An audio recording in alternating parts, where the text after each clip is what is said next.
Okay, folks, this is going to be the last thing that I talk about tonight, and then we're going to do Compline, and then I'm going to go to bed. Actually, then I'm going to write my sermon for tomorrow. Tune in on Facebook to our church service tomorrow morning if you want to hear a doozy of a sermon, because I have no idea how that thing's going to turn out.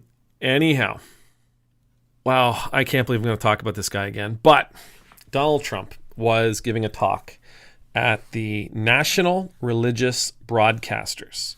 He was giving a talk to the National Religious Broadcasters. And I suspect it was a room full of Christians because he got this great big cheer.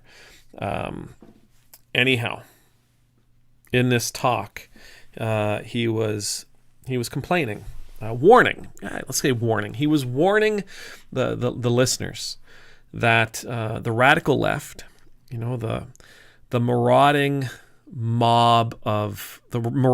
woke mob that exists, that he can protect everybody from.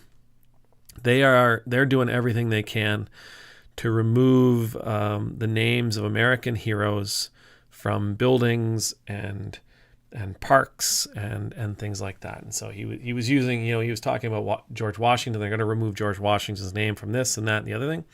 And he even made a joke saying, they're even going to take my name off of, if George, no, what did he say? If George Washington's name can't stay on a building, there's no chance my name will stay on a building.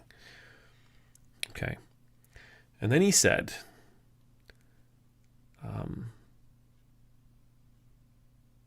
but they're never going to touch, but I'm not going to let them touch the cross of Christ. And the room cheered. What he was meaning was, I'm going to protect the church from the woke mob. I'm going to protect the church from the radical left. I'm going to protect the church from those crazy liberals.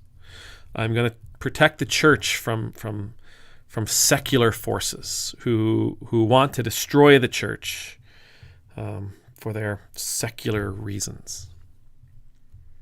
And everybody cheered. I can't do another video. I don't have it in me to do another video about how much we do not need Donald Trump to protect the church. We do not need, but I'll say it anyway, we do not need Donald Trump to protect the church. We don't need him. It's not his job. I don't think he'd be good at it. And quite honestly, I don't think there is a power on earth that can destroy the church, except for one. And that is the church.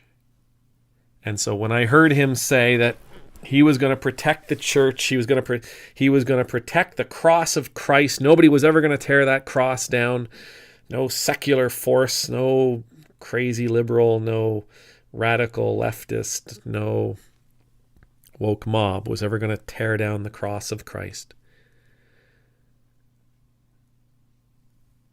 My thought was instantly, dude, I'm not afraid of the left. I'm not afraid of the woke mob. I'm not afraid of an atheist or an anti-theist. I'm not afraid of another religion. I'm not afraid of anybody from outside the church tearing down the cross of Christ. Don't waste your time protecting us from them. They're never going to cause us harm. They're never going to cause us harm because they are actually the ones we're here for. Right? That's William Temple said, the church is the only organization in the world that exists for people who are not yet members. Right? So you don't have to protect us from the secular. You don't have to protect us from the left, from the liberals, from the woke. Because they're not the problem. We're the problem. Our witness out in the world is the problem. As a matter of fact, I would go so far as to say, Donald, please stop. If you're listening, Donald, with all gratitude, thank you so much for thinking we need your help, but please don't help anymore. You're only hurting us. The church's witness is the thing that will lead to the cross coming down. The church's witness in the world, how we're behaving in the world, how we're speaking to the world, how we are sharing what we believe with the world, that is the thing that's causing us harm. That's the thing that will, if anything, lead to the destruction of the church. That's the thing that is tarnishing the reputation of Jesus in the world to the people out there. And this isn't a new thing. This has been going on forever. When was it that Gandhi purportedly said, "I like your Jesus. It's his followers I have a problem with"? How long has Gandhi been gone? Right? When did Gandhi die? I'm sorry, I really am asking. I don't know.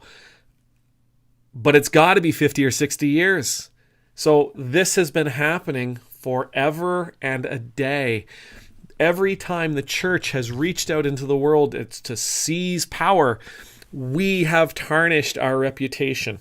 Every time we reach out into the world to demand that other people live the way we think they should live, we have tarnished our reputation. Every time we send somebody a pamphlet saying, if you don't believe the way our church believes, you're going to burn in hell, we tarnish our reputation. Every time we inflict harm, every time we fail to feed, every time we fail to shelter, every time we fail to provide to the least of these, we tarnish our reputation. It's not the left. It's not the woke mob. It's not the secular that we need to be protected from.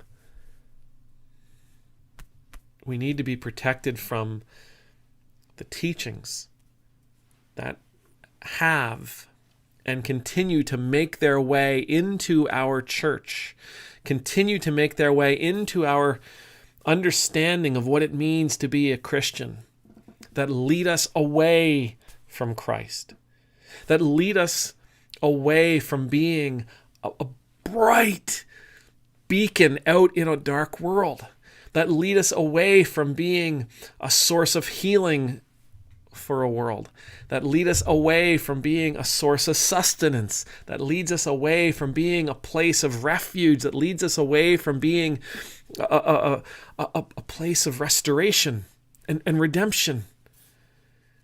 That's what we need protection from, not left, woke, radical, liberal. No, not at all.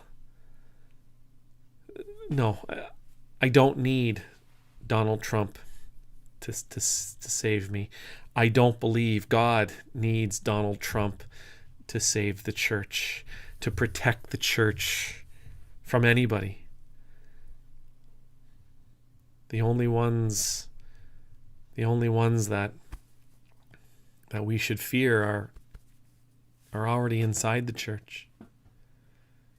The destruction of the church is not going to come from an outside force trying to tear us down, as eloquent as they may be, as powerful, as strong, as wonderful as...